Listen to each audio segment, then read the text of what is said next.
Hi everyone, I'm JD from Willowbound Journals, and today I have a journal with me video working in my reading journal. It's been forever since you've seen this journal on my channel, and it's actually been a really long time since you've seen a journaling video. I this year just haven't been feeling led to journal as much, and especially to journal as much on camera, basically. I'm doing a lot of my journaling off camera. And it's mostly just writing. So I just have a plain lined notebook and I have a Word document on my computer. So that is my way of writing out my thoughts and documenting memories. This year I just haven't been drawn to junk journaling as much, to the visual journal style. I have been keeping an art journal though. That's for the times when I just need to express myself creatively. But again, that's just for my eyes only, really, when I'm doing that process. It's when I've got something inside me that needs to or wants to come out, and I haven't been filming that. So yeah, this year I am all about living a bit of a smaller, slower, simpler life, and just listening to my body and what it needs and that kind of thing. And if I just want to film a video, I will film a video. But if I want to do some journaling without filming a video, I'll do that too. Whereas previously I would try to film absolutely everything. And I feel like what that did, it was good for a season, it was fun for a season, but I was sort of losing touch with my own voice. Listening to what was inside of me, because I was always just sharing my voice, putting it out instead of hearing my own voice. And so yeah, this year I've slowed down a bit with my visual journaling and feeling like I need to film everything, and just creating for me, journaling for me, my eyes only, and getting in touch with what's going on inside of me. And yeah, it's good for my own, mental health and well-being, self-care, all that kind of thing. So I had filmed this ages ago. So another thing that I'm doing less of this year to go with my simpler, smaller life and slower life is I'm doing a lot less voiceovers. I don't really know why. Again, it just hasn't been something that I've been drawn to. I've had these sitting on my iPad for a long time, and finally now I am feeling up to doing voiceovers for these videos. Anyway, that is a long intro, but just wanted to give you a bit of an update, I guess. And the book, as you can see, that I'm documenting today is Big Magic by Elizabeth Gilbert, Creative Living Beyond Fear. A lot of you have probably at least heard of this book, if not read it. So many people I know love this book. It's one of those kind of staples that people have in their library for creative people. And I've just decorated the page with some washi tape and these gemstones because of the idea of we're bringing forth treasure from within ourselves. Everyone has treasure within themselves. It's just about letting it out through whatever creative means that is. So that's what that represents.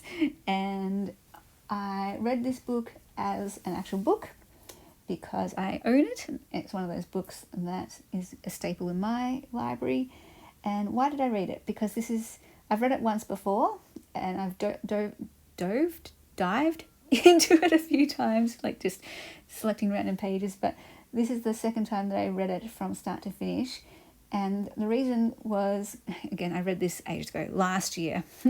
I read this last year, and at the time I was feeling led to something that I remember I read in it first time round, curiosity. I didn't really get it at the time because curiosity has never been a word that I've resonated with.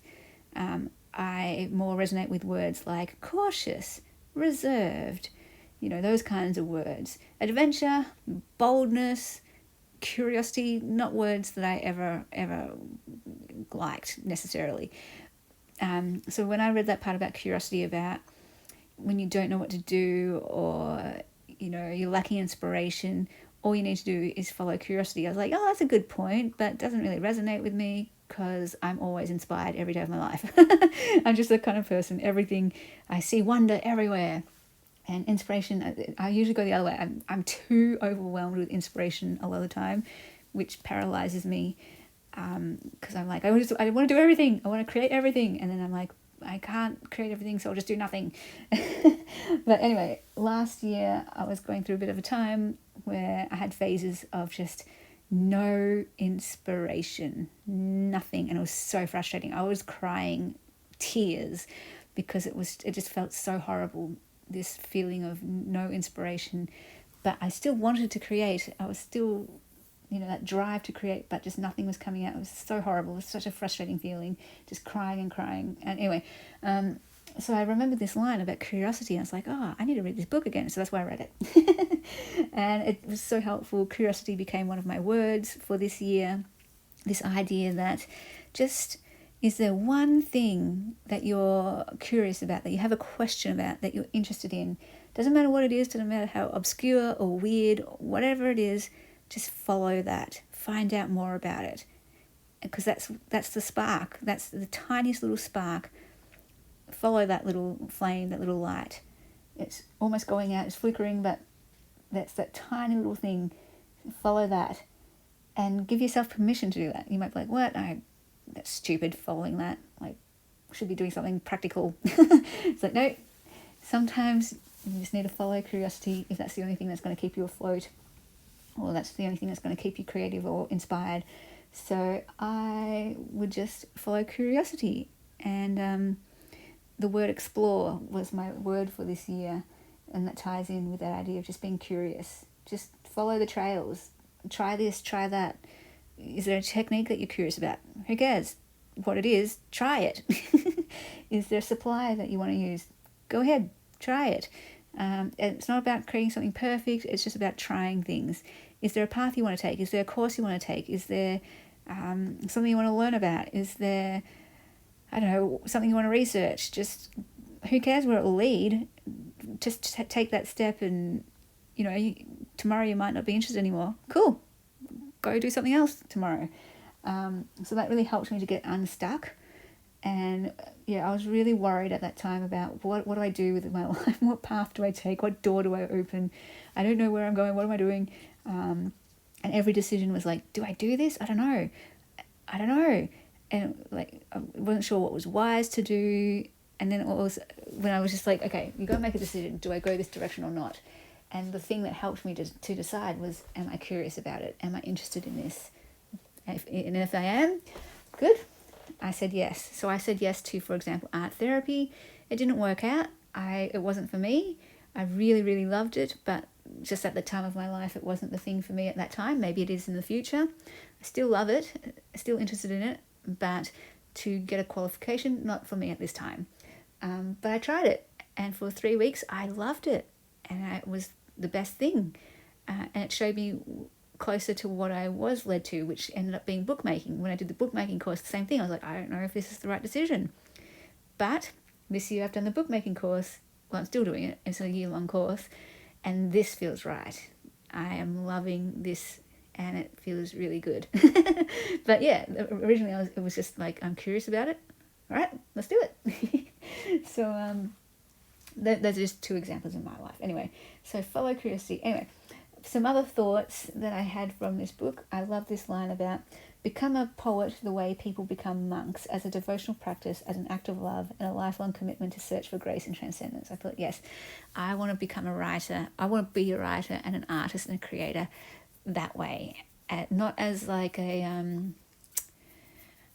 a slog, but as this love affair, basically.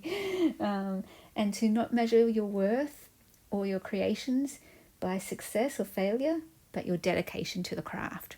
Love that. So I love that. It's not about if I sell 1 million books, if I become a best-selling author. It's not about that. It's, am I being obedient to this call to write? Yes, that's all that matters. And as a writer, yes, say what you want to say, and say it with all your heart. love that. So that helps me as a writer with this book. What do I say? How do I say it? Just go back to the heart. What does my heart want to say? Say that thing and just say it. However it comes out, no matter how scary it is to say, no matter how raw and real it is, just say that thing without the caveats, without the justifying and explaining yourself and clarify. Just say it and leave it. Which is very scary. But anyway, I'm learning that process now with the book, because I tend to over-explain, and I tend to, I want to ward off any accusations that might come my way. It's like, no, you're just going to have to let it stand. Say your piece. Say how it is for you. And if people don't like it, then that's just the way it is, because no one's ever going to like everything that we say. And then, other things, write because you like it, because you enjoy it. I'm in charge of doing the work of writing it, but I'm not in charge of how people respond. People are going to take this book however they take it, and in a way, it's both good and bad. It's scary, but also it has its life of its own, and people can take that on for themselves. So I love that as artists, as creators, as writers, what we put down on the page or put into the world, we meant it in this way, but someone else might take it a different way, and it could help them in a completely different way that we intended it for ourselves or whatever, or for the world. But that's the great thing. It will speak to people in their own way, and it will be whatever it needs to be for people. When I read a book that speaks to me, it might not be the intention that the author had, but it still saves my soul, because it spoke to me in whatever way that it spoke to me. It met me where I was at, and it saved me. So my book, I have my reason for writing it, but whoever picks it up, it might speak to them in a completely different way, and that's scary but also wonderful. Another idea, creative jobs are just as important and essential to this for people to do, because it's for the soul. There's jobs to make your body physically okay. There's jobs to make your houses strong for your safety. There's houses for your comfort, and there's food that needs to be cooked for physical well-being and deliciousness. And these are wonderful jobs and that need to happen. Sometimes we can dismiss the creative jobs and be like, well, that's just frivolous. But the soul, we're learning so much now more about mental health and the well-being of our hearts and souls, and what speaks to that. Having a great house, it's not going to go necessarily to speak to our soul. We need the arts. We need creativity for that. And that makes me, because I tend to be like that, I'm like, oh, the creative jobs aren't real jobs, but they do actually help the human condition.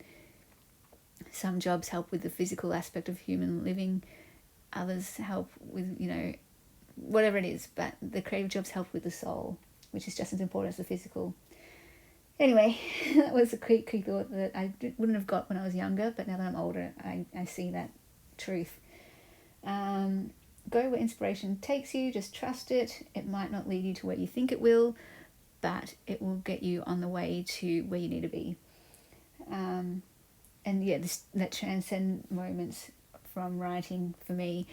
There's lots of things I love in life, good music, good books, good movies, good times with friends, good scenes of nature. But when I write something that expresses myself, for me, that's the most heavenly feeling out of anything that I've ever felt in my entire life. That's just me. And that's how I know, for me, I am made to be a writer. For you, it could be something else. For dancers, dancing is the best feeling for them. For actors, being on stage is the most thrilling thing for them. I've danced, I've acted, I've done musical theatre. I dipped my toes into that, thinking that that's what I wanted to do. Like growing up, I thought that's what I wanted to do. And it was fun and all that kind of stuff, but it wasn't thrilling and the most euphoric thing that I thought it might be. But for other people, they live and breathe it. love those moments of being on stage. No, me, not really. Not my thing. But writing, whenever I write a chapter or finish a chapter, I'm just like dancing on the ceiling. I'm like, I found the ending of my book recently, and I just needed to have a shower because I was just so like jangling nerves. I was like, oh my gosh, this is the best thing. I don't know what to do with myself. I'll just have a shower because I couldn't sit still. I was like, I can't write.